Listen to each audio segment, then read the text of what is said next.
inyectarle el veneno. Se me va la musa cuando se te cae la tusa, tu rosa condón. Se me va la musa cuando se te cae la tusa, tu rosa condón. It's gonna be in the green room in the back if you want to talk about some after you're done. Just leave me the clicker. Okay. Got your clicker here. Thank you. Whew. Really. I guess you don't need coffee now, do you? All right. My name is Chen Lizra. I'm a dancer, author, and an entrepreneur. I started my talk with a seductive dance because I wanted you to first feel the seduction, to get you kind of to gut level. I'm fascinated with seduction, but not just with the dance and the movements, but also with how you can bring it in a practical way into day-to-day life. Since 2005, I've been traveling back and forth to Cuba in order to train with the best professional dancers. This is when I first started seeing seduction as a valuable life skill. I'm so fascinated with seduction, but mostly because it's such a playful, fun thing. I truly believe that everyone has the power to seduce in them. We just need to unleash it. And I also believe that we need to develop this skill from a very young age so it can help us become a lot more successful in life. So let's examine seduction for a second, and let's take a look at our perception of seduction, what it all means. When we first hear the word seduction, we have a lot of misconceptions. The word has been sexualized so many times that we can't even imagine it as a positive skill set. We typically associate seduction with something negative because we consider it a less honest or acceptable form of influence. People who are easily seduced to some degree feel manipulated into the situation. When we think of gender roles, it's not even a question. The men are permitted a lot more freedom than women to seduce. And when we think of work and seduction, we immediately go to sleeping your way to the top and being unprofessional. You know how some people say that money is bad, but the money itself is not bad, right? It comes down to money gives you power, and power can be used for good and for bad. It comes down to who you are inside. Seduction is exactly the same. It comes down to your DNA and what you choose to do with it. I choose to make seduction classy, and to add to it, my sense of loyalty and integrity. Seduction is really about your untapped power that you're not using, that you want to unleash. Would we tell Superman not to stop a bullet? Or a doctor not to save a life? But of course not. Seduction is about charm, connection, vulnerability, pride, self-confidence, and appeal. I'm one of those lucky ones that gets to go to Cuba all the time. And I've been observing this culture for a very long time, seeing how aware they seem to be of their seductive powers. You can say that in many ways, Cuba has been like a seduction laboratory for me, where I get to study seduction and understand how they use it better. But it's not like Cubans are the only people in the world that understand and know how to use seduction, right? Like you can experience it in other countries in the world, in Israel, in Brazil, and the Dominicans, and many other countries. And yet in Cuba, I found a combination of things, a very unique combination of things, that I haven't found yet anywhere else in the world, and I'll speak about some of them today. And you'll probably agree with me when I'll say that the chances of finding this kind of seduction out in the open in North America is pretty close to slim, right? I truly believe that we can learn a valuable life lesson from Cubans about life and seduction. And having said that, if we were to try and take seduction and break it into some kind of a formula, what would that look like? 1, desire. Start taking notes. Desire means knowing what you want and then having the willingness to go after it. In Cuba, rumba is the game of seduction between the man and the woman. The woman is the flirty hen and the guy is a seductive rooster.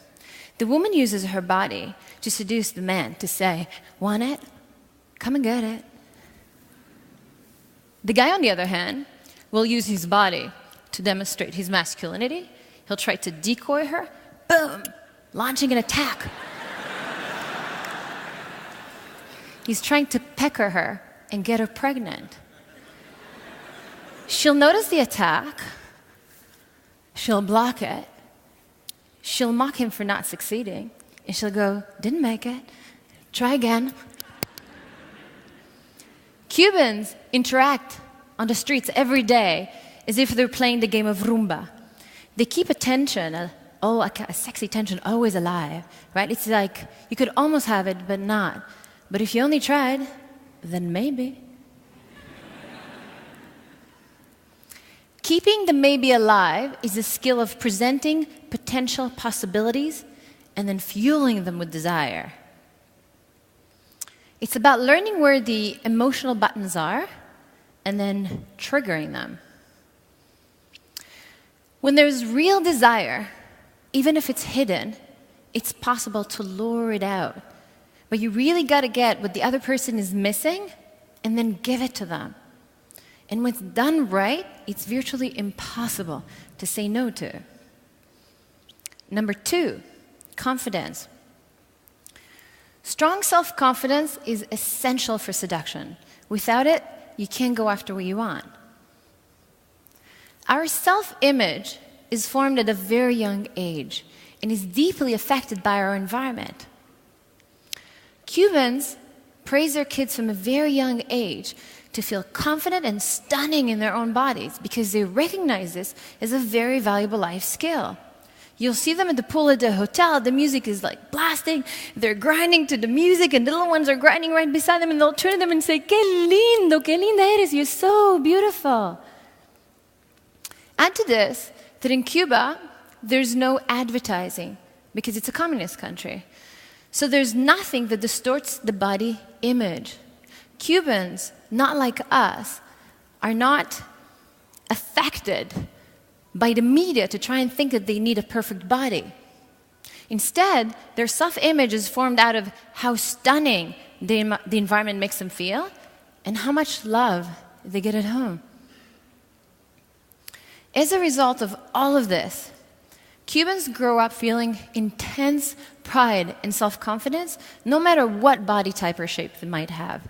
And it's this kind of self-confidence that leads later on to how you present yourself in all areas of your life and how you succeed.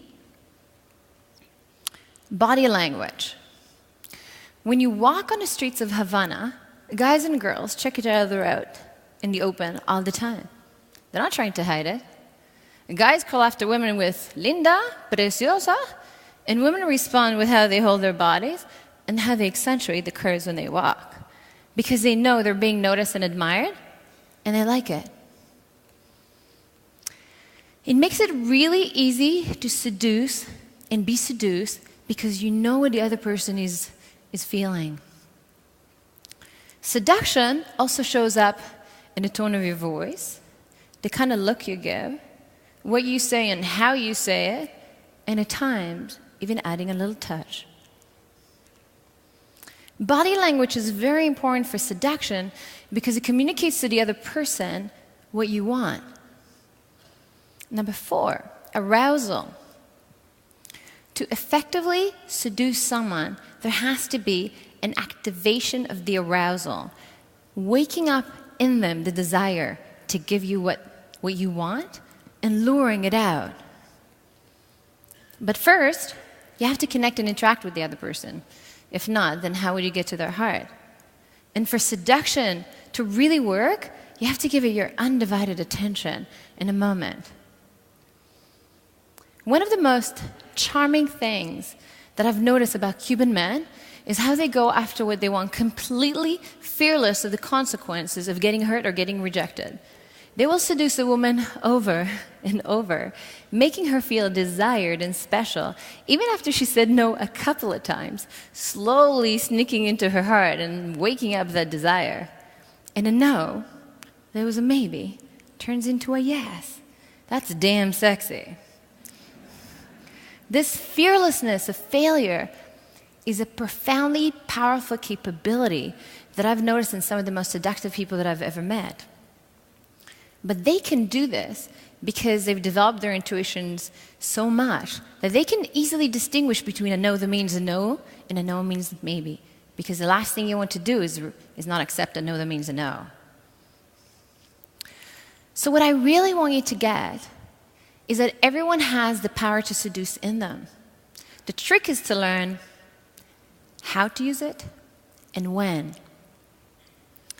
Seduction is a skill no matter how you look at it. You can call it wooing, persuading, winning someone over, charming, it doesn't really matter. But what it is really about using all of the elements that I talked about here in the talk, which is 1, desire, 2, confidence, 3, body language, 4, arousal, to build a connection that gets you what you want. It's also important to remember that seduction is a science. It's not a science, but an art. And that's the beauty of it. It comes from the heart. And like any art, it can definitely be taught. But to fully gain self-expression in it, you have to take the time to master it and make it your own. My hope is that you will see seduction as a valuable life skill as I've learned to. Because so many people lose that childlike attitude as they grow into adulthood and something's missing. And wouldn't the world be a better place if we didn't?